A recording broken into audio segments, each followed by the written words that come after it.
Hey guys, Matthew, and with the league start just around the corner, I wanted to make a video explaining the Casual Exile project predicting profit, which we did in the middle or so of last league. So there's a good chance that you haven't heard of it, but there's also a good chance that you have heard of it, as it was a very popular project. But I've been getting a lot of questions in regards to it in terms of basically how I got the values that I got and why does some of the things say value versus some of the things say profit. So this is going to be a fairly long video because I'm going to be going over every single one of the mechanics individually and saying how we got to the results that we got to. So if you're interested in specific mechanics, probably use the timestamps is going to be the best way to do that. Now, the link to this document, the Casual Exile guide, is going to be in the description of this video as always. I'm not going to be going over all of the generic thing in the document because I've done that in previous videos when it comes to this project. But a quick recap, there's obviously a list of third-party tools. There's the leveling tips. So if you're trying to get yourself, to maps faster, this is going to be very helpful. There's a guide on how to actually progress your atlas. There's a guide on how to price check your items, how to make currency from corruptions or vendor recipes, if you will. Low investment flipping, be it bulk flipping or perfect item flipping, stuff like that. A guide on how to be efficient when playing Path of Exile, a guide on how to utilize Eldritch Crafting for beginners, an Endless Heist guide, which was completely remade and updated in 3.17, so this should be very, very helpful for the people who are trying to do this Endless Heist strategy earlier on in the league. But it all starts with Strongboxes. This is the first mechanic that we actually tested. So, first off, before anything else, I want to say that currently, all these values are set to standard due to the fact that the league is over. So these numbers are probably going to be look way off in some cases. It's going to look ridiculous, and that's because it is, because obviously standard is standard, and we don't worry about that. As soon as the league starts, we're going to be setting the values back up to Sentinel, and everything is going to be good to go. So to start off, what is the difference between seeing value and seeing profit in the actual name that you're going to be seeing here? So for example, see this says value of one strongbox, and some of the mechanics are going to say profit from one mechanic of whatever, right? So the value does not include any sort of investment required. All it includes is the Atlas nodes. So if you were to get the Atlas nodes, which are required basically from each farming strategy, which is explained as, because obviously these are part of guides, if you were to just get these nodes and you were to not invest anything in terms of trying to get more of this mechanic, so in this case strongboxes on your maps, this is the value per one strongbox on average that you click in your map. So let's just say that you wanted to know, well, is it profitable if I know that the value of one strongbox is 4.20 C? Is it profitable if I was to, let's just say, use a Scarab and let's say a map device in order to add a total of 4 additional strongboxes for 10 chaos, right? So we could do the math very simple, very simple math. We know that it's 4.21 C is the value of one of those, and we know that we can add 4 of these plus the one that we get for free, so we would get a total of 5 strongboxes, which is 4.21 C each. So that means that we can get a value of 21.05 C per map from total of 5 strongboxes. Now, we said that the total cost for adding 4 additional strongboxes would be 10 C, and these are just numbers that I'm pulling out of nowhere. So we would have to remove the 10 C, which would be our investment, and what we would be left with is the profit per map from doing that strategy. So if it was 10 C to add 4 strongboxes on top of my free one per map, I would make an average from farming this mechanic of 11 chaos per map. That's what you want to do when you see value. If you see profit, it means that this math that I just went with has been done for you. You don't have to worry about it. That's the difference. So I'm going to be going over every single one of these strategies and talking about how we got the values that we got and essentially what is included and what is not included and what not. So strongboxes were very simple. I opened up about 4,000 strongboxes over the course of however many maps, and we basically took the value of all the items that dropped from all of those strongboxes, and then we divided that after removing all of the things that I considered fluff to the value that we have here. So when I say I removed the fluff, I mean I removed things that were not consistent. I removed things that were considered too lucky. So let's just say that I dropped an Exalt, right, in 50 maps. That's fine, but if I dropped like 3 Exalts in 50 maps, I would only keep 1, right? So a lot of these numbers that you're going to be seeing are going to be minimum expected profit or values, not considering everything. Because again, I wanted to make it look as bad as possible so that when you do it, you will at the very least make how much is listed as long as you follow the guide properly and you have the proper nodes and whatnot. Never less. That's the idea here. Now looking at Betrayal, there's not much to say about Betrayal. It's not going to be either profit or value. It's just going to be a chart of the value of each of these crafts that you can get. And the values are being pulled from the bot on TFT Discord channel, which is pricing these based on listings from other players.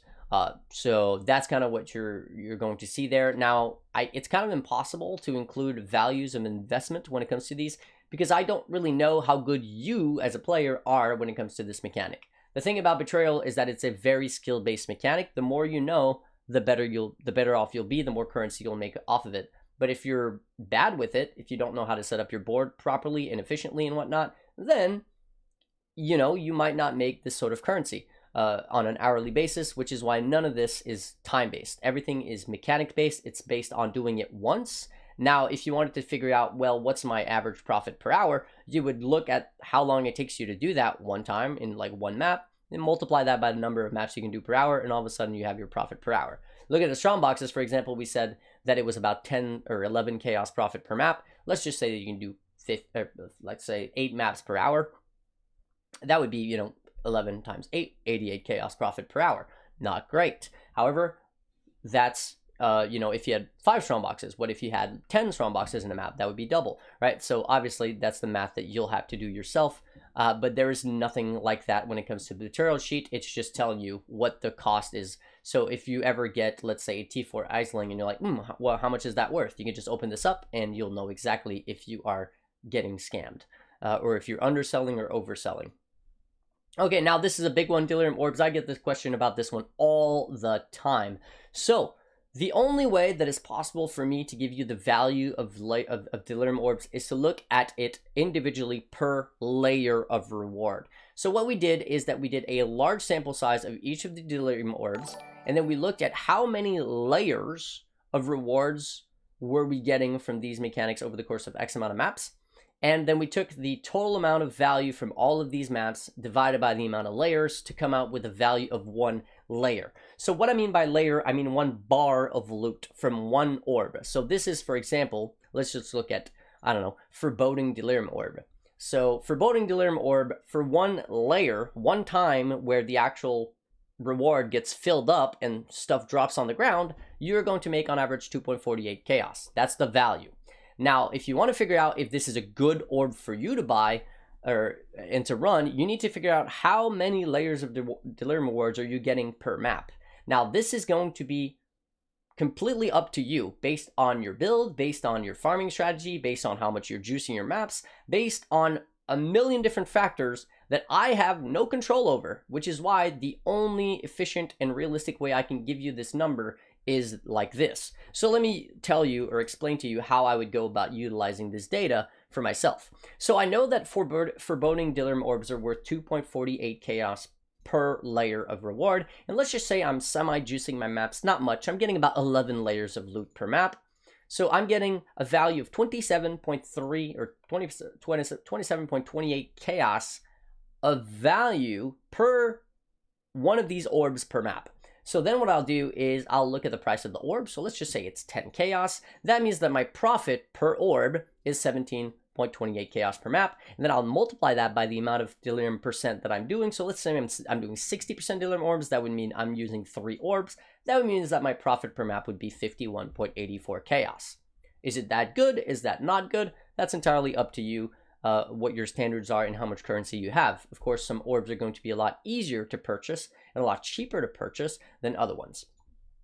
Now, in terms of the pricing that we're utilizing here, I believe we are looking at the price of these Delirium orbs in bulk of, I think, 10 and above.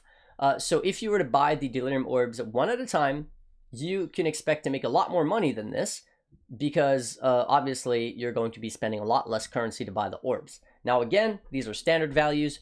Don't look at these and wonder why they're so high or so low. It's not realistic. Once we get into the league and once the league starts, it's all going to be a lot more clear.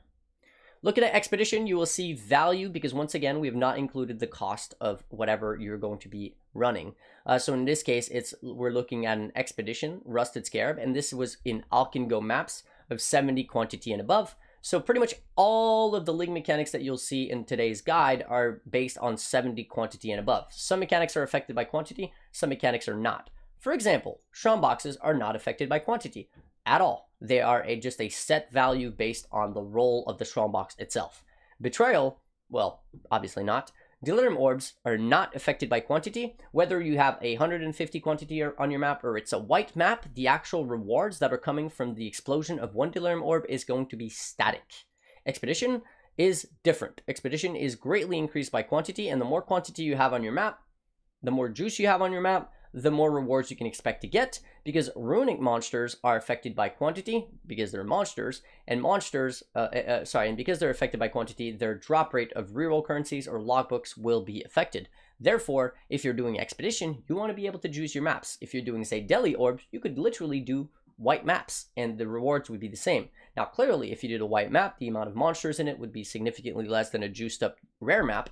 So that's something to take into consideration, but it all comes down to the layer of rewards at the end of the day. Okay, so we are looking at the value, which means, again, we are not including the cost of the scarab. This is what you can expect to make per one expedition with like 70 quantity over the course of 400 maps. This is the average. So let's just say that the expedition scarab is 6 chaos. You would remove 6 chaos, and that would be your profit. Same sort of situation with the wing scarab. You would remove the wing scarab value as well as 1/4 of the price of the sextant. And that would also tell you the value, and you could tell whether it's better to run rusted or whether it's better to run winged. So yeah, and there's obviously a full guide on every single one of these mechanics following the value if it's something that you're interested in. Now looking at breach stones, this is an interesting one because the only breach stones that we actually tested was based on the sextants that will basically guarantee a specific breach lord. So in this case, we tested Sheila and Ulnathal because they're the most expensive breach stones. So again, it says value, which means it does not include the cost of the sextant, and it does not include the cost of adding additional breaches to your map. So let's go ahead and do another example. The value of one breach with the Sheila sextant is 24.43 chaos right now. Let's just say the sextant per map is 10 chaos. So what you have to do is essentially look at the 24.4 chaos, and let's just say you can add 3 breaches to your map for a measly 5 chaos, right? So you would add 3 times that because that is per breach. So that would mean that your income is 73.29 chaos, and then the 5 chaos investment to add those 3 breaches, you got to remove that, and then you have to remove the sextant, which we said was 10 chaos per map. Your profit per map would be 58.29 chaos. Pretty decent. Of course, the more breaches you have per map, especially if you're not increasing the price of each additional breach on your map, is going to mean additional currency in your pocket. Looking at blinded maps, we haven't added the value yet, but we've done 200 blinded maps, 50 of T13, 14, 15, and 16s, so that we'll be able to come up with a value of basically any T13 and above, and then we'll also be able to include the value for only T13s, 14s, 15, and 16s to see if there's any real difference there, but we haven't done the actual math on it yet. We do have the data though. Next is Heist. Now, Heist is the first one that you'll see profit come along. Instead of saying value, it says profit. So profit means that we have including the cost of whatever we're putting on the map. So in this case, this is value of heist nodes on the atlas. So this means you're just getting the heist nodes on the atlas. There's no cost whatsoever. This says profit from the heist nodes on the atlas with the sextant. So that means that we are including the cost of the sextant. Now, the cost of the sextant is being included, I believe, from buying it in bulk. So that's where this number is from. Now, we also have estimations for the profit of certain contracts. These are the top 3 contracts currently and the best blueprint as well. So looking at the profit of the contracts, the way that we went about it is that we ran a pretty good sample size of each one of these contracts. And then we looked at the overall amount of loot that we got and the value of all that loot. Then we removed all the outliers. And this is the profit because we are removing the cost of buying deception contracts in bulk on average from TFT. So you can see that deception contracts are worth 17.5 C on average. Lockpicking is worth 19.87 C on average. This was done with using 83 contracts though. So if you're doing lower level contracts, well, clearly your returns are going to be less. but that's just kind of how it is. We can't just run, 1,000 of each contract for each item level. It wouldn't make any sense. So we went with what most people are going to be running, which is 83. Now I'm sure that if you do 81 or 82, the results are going to be very, very similar. Now, in terms of what's included in these, for example, lockpicking gets a lot of jewelry, which is going to be fractured. There's a lot of value there, so I kind of tried to came up with a flat, if you will, value per contract from these things, which are very, very difficult to price, and I tried to be as fair as possible. So that's why you can see that the top 3 contracts are actually very similar in terms of value. The advantage of deception is that you also get reveals, which you would not get from the other 2. Now, counter-thaumaturgy is all about getting gems, so we came up with a formula to try to calculate the value on average of gems that would be dropping from counter-thaumaturgy, utilizing 2020's gems, 2120, 2023, and I believe maybe even 2123. I can't remember exactly. And of course, the Empower, Enlightens, and Enhances. So again, these numbers are pretty much worst case scenario in the majority of these cases. Now, I'm not sure what's going on in standard, but it seems like alternate quality blueprints are popping off. So again, don't take these numbers at face value for the time being. But profit of alternate quality gems is a very interesting one to talk about. So essentially, we figured out, after doing quite a few of these alternate quality gem blueprints, that if you were to do an alternate quality gem blueprint and you get to the end of the blueprint, the gems that are going to be offered to you have the same weighting, the same odds of showing up than if you were to use then if you were to look at the weighting of these alternate quality gems, if you were to use a regrading lens on a superior gem to turn it into a let's just say a phantasmal gem or something like that, right? An alternate quality gem. So the way that we did that is we looked at all the gems that were alternate quality and that had certain alternate qualities. Then we looked at the total weighting for the superior and their alternate qualities for each of these gems, the total. Then we removed the weighting of all these superior gems, every single one of them. The superior weightings was all removed. So we kind of ended up with a graph where we would have the gem and only the weighting for their alternate quality gems versus the total of every single alternate quality gems put together. And this gave us the odds of getting that alternate quality gem in the blueprint. And then we ran that versus our actual returns of what we were getting in these blueprints, and it was pretty much 1-to-1. So that was a very nice discovery, because that allowed us to calculate the profit of alternate quality gems blueprint basically completely 100% accurately without ever having to step into another alternate quality gem blueprint ever again, which is pretty amazing. Now, what that means, however, is that we need to know the value of every single alternate quality gem blueprint at all times. The problem with that is that an alternate quality gem is typically never going to be level 1 with 1 quality. A lot of the time, it's going to be random level, somewhere in the middle, 12, 13, 15, whatever, and it's going to have a random amount of quality. So it's very hard to price these gems. So we looked at the value of 2020s exclusively.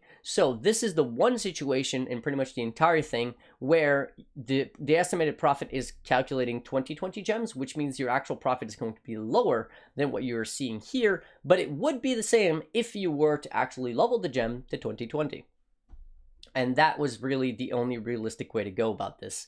Now that means that there's a lot of gems which are very niche, which nobody cares about, but because they're 2020 and nobody actually levels them, they're being drastically overpriced, which is going to show in these values. But like I said, there's just nothing else I can do about this, because if I wanted to look at exclusively level 1 gems with 1 quality, they don't exist.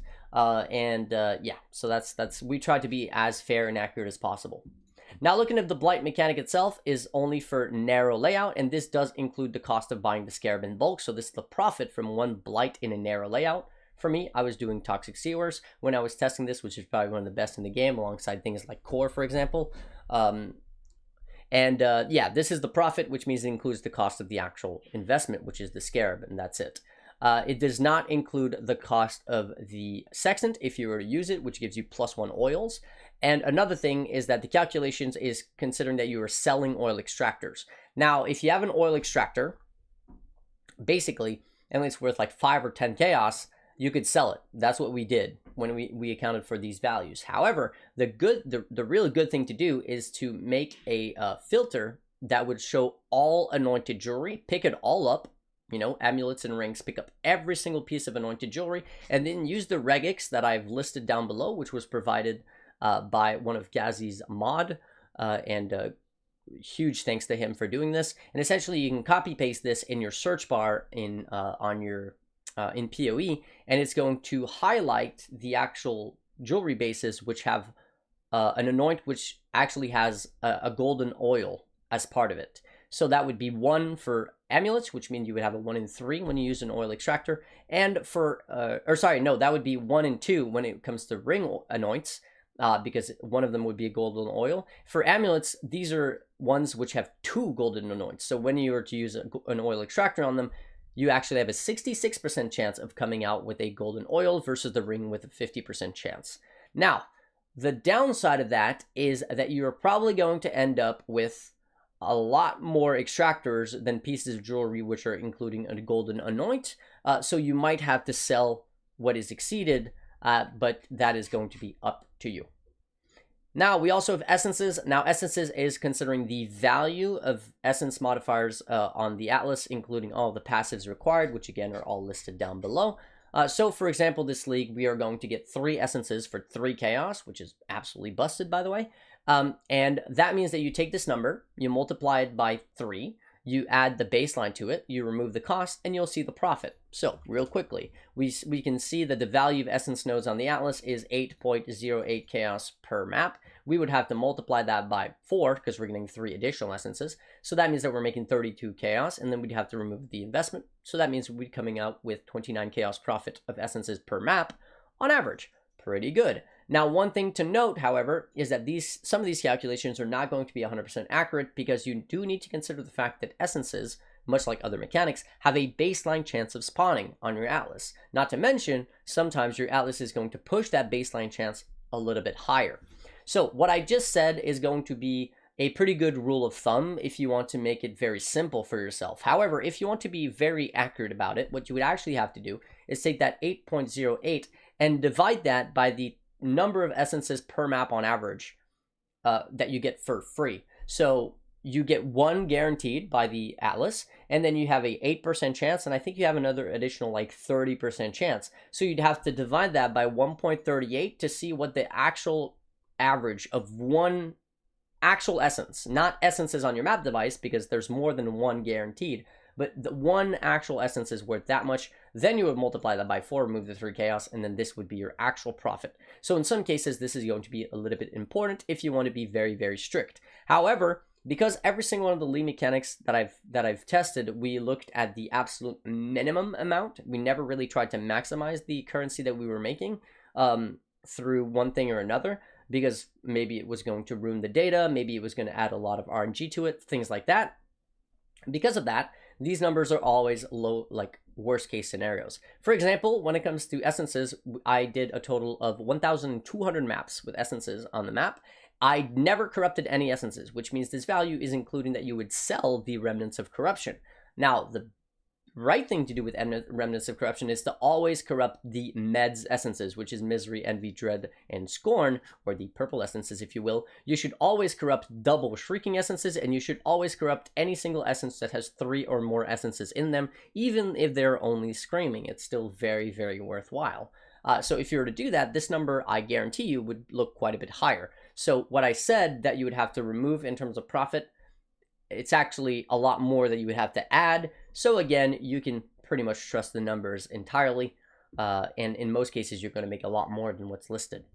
All right, profit again from legions. So this is including the cost of the scarab. And one thing that we did in order to try to make the numbers as accurate as possible is that we included that we would, we made it so that we would basically only sell emblems and sets. So what I mean by that is that the bottleneck is Merkith, right? Merkith is always the most rare of the emblems, of all the emblems. So if you were to actually sell your emblems and sets, and let's just say you did 100 maps and you came out with 10 Merkith emblem, 15 Templars, and then 20 plus of the other ones, it considers that you would only sell 10 of each, 10 sets of actual emblems, which means all the leftover emblems are considered to be worth 0. So again, these numbers would look better if you were to sell those, but the thing is, we wanted to make it as fair as possible. And again, sometimes some are going to be a lot harder to sell individually. So that's kind of why we went with this. And this was from a sample of 450 legions, and this was 460 legions.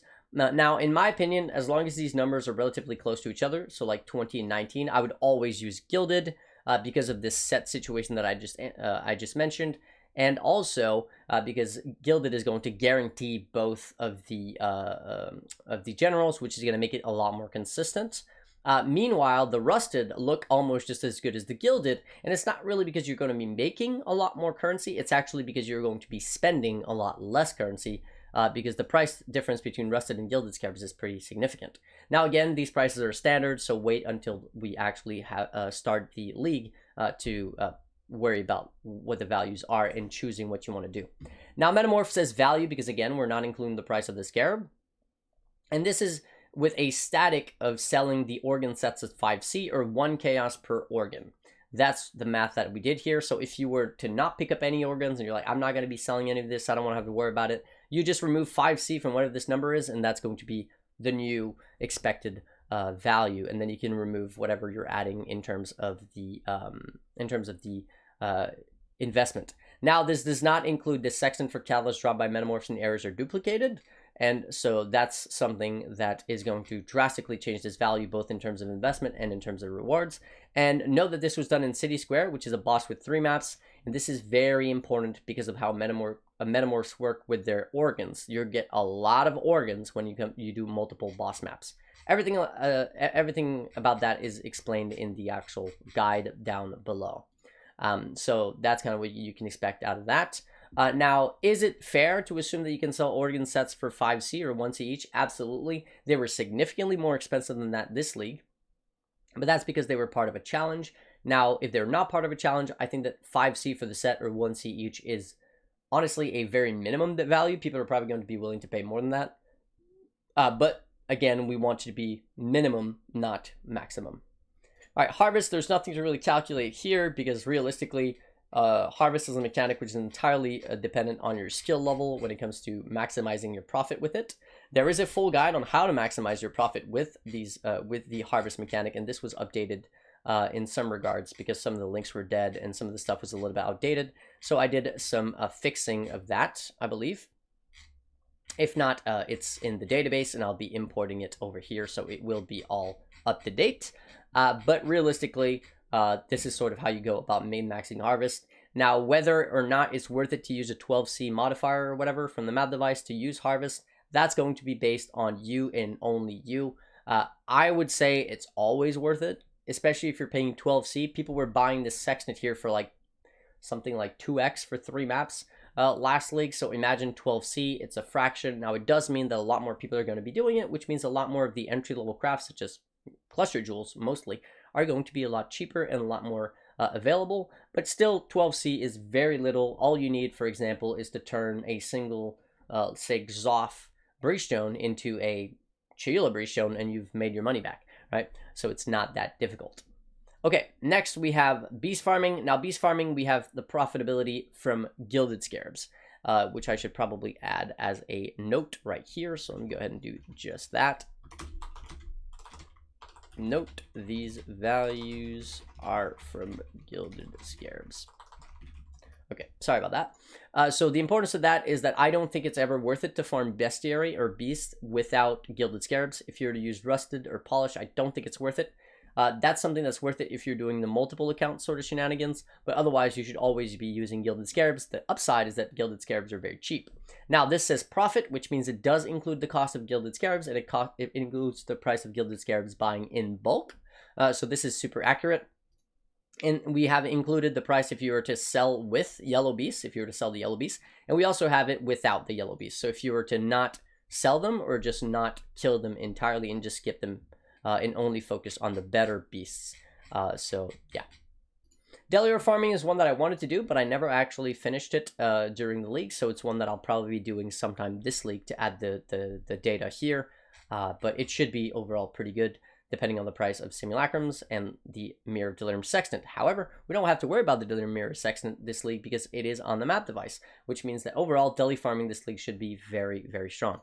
Now the juicing page is not including any sort of mechanics to farm itself. It's more so a guide on how to juice your maps. So let's say you wanted to do the Delirium farming strategy, but you don't know how to really get as much juice as possible. Well, this is going to help you with that. There is one calculation, however, when it comes to the Harbingers. Now this is value of Harbinger with and without the Sextant. So again, you'd have to calculate how many Harbingers you're getting per map, how much it's costing you, and then also the Sextant, how much that's costing you.